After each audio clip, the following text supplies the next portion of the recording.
Sam stares up at the slowly lightening ceiling and practices her breathing, like the doctor advised her, as she tries to stop her 5 a.m. thoughts congealing into one enormous dark cloud above her head. In for 6, hold for 3, out for 7. I am healthy, she recites silently. My family is healthy.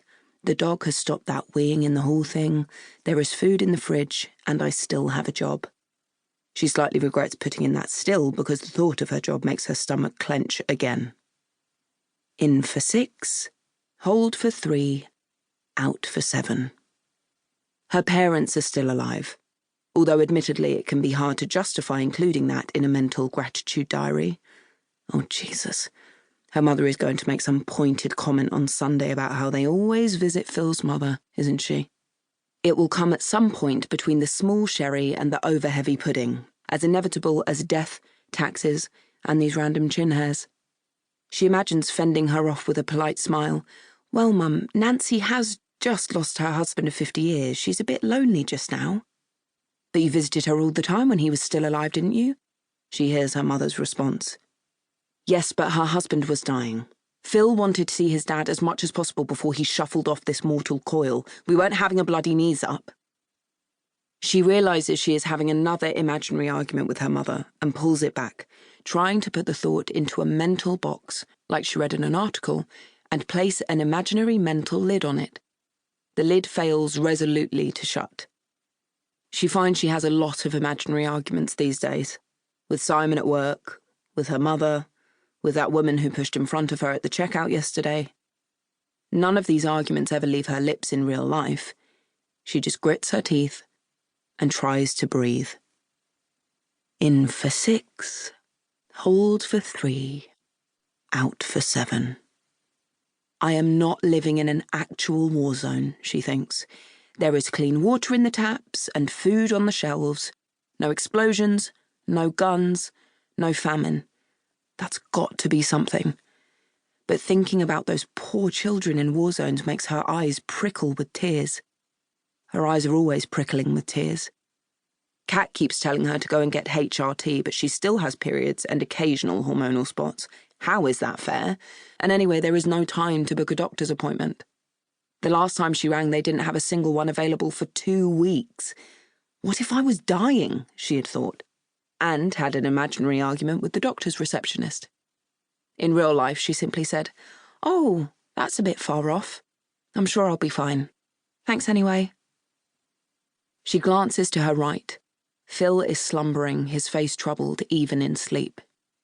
She wants to reach over and stroke his hair, but lately when she does that, he jumps awake, looking startled and unhappy, as if she has done something cruel. She folds her hands in front of her instead and tries to adopt a relaxed, even pose. Rest is as good as sleep, someone once told her. Just clear your thoughts and let your body relax. Let your limbs release any tension they're holding from the toes up. Let your feet grow heavy. Let that feeling travel slowly up to your ankles, your knees, your hips, your stomach. Oh, fuck it, says the inside of her head. It's 5:45. I might as well get up. There's no milk, says Kat. She is staring accusingly at the interior of the fridge as if waiting for some to metamorphosize. You could run to the shop.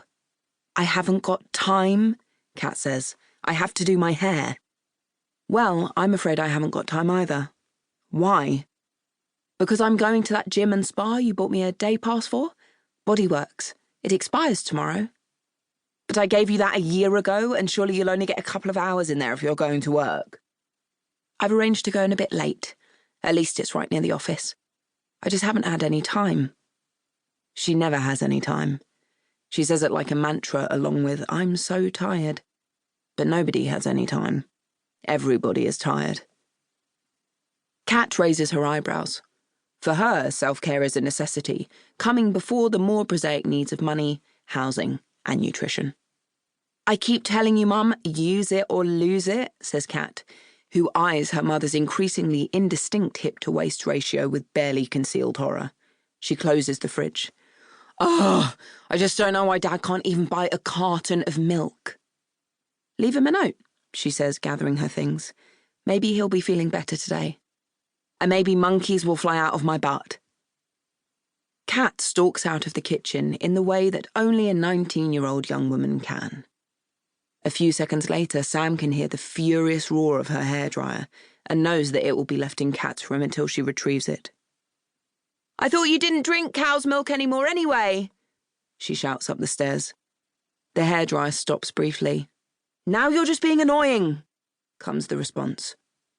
She locates her swimsuit at the back of the drawer and shoves it into her black gym bag. She is peeling off her wet swimsuit when the yummy mummies arrive.